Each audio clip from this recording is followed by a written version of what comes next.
श्रद्धा ही CP कॅटेगरीत येते, त्यामुळे ही उभी राहून चालू शकत नाही. पण रांगत ही स्वतःची कामं सगळी स्वतः करते. ती आता व्हीलचेअरवर बसते आहे, अर्थात तिला तो सपोर्ट लागतो व्हीलचेअरवर बसण्याचा. हां, तर आता श्रद्धाला व्हीलचेअरवर बसवलेलं आहे आणि अर्थात हे सगळं खूप कष्टाचं आहे तिच्यासाठी सुद्धा आणि सगळ्या स्टाफसाठी सुद्धा. आणि आता आपल्याकडे जो रॅम्प आलेला आहे, पायऱ्यांवर सहज जाता येईल असा रॅम्प, तर त्या रॅम्पवरून आत्ता आपण एक ट्रायल घेतोय. तिला कसं चढता येईल ते आपण बघतो आहे.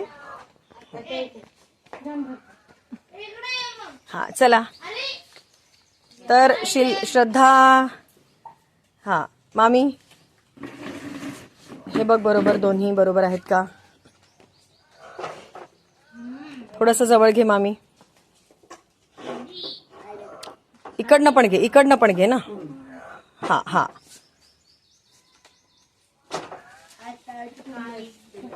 तर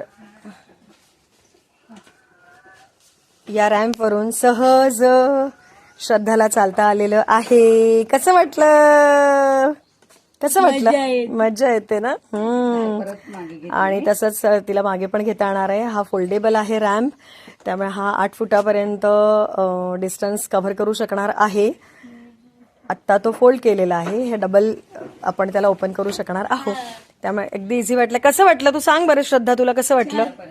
हा, छान वाटलं ना. आता तुला पटपट चढता येईल ना, असं खूप 5-6 पायऱ्या चढायच्या असेल तर असं मस्त भरकन चढता येईल, हो ना? वा, मस्त.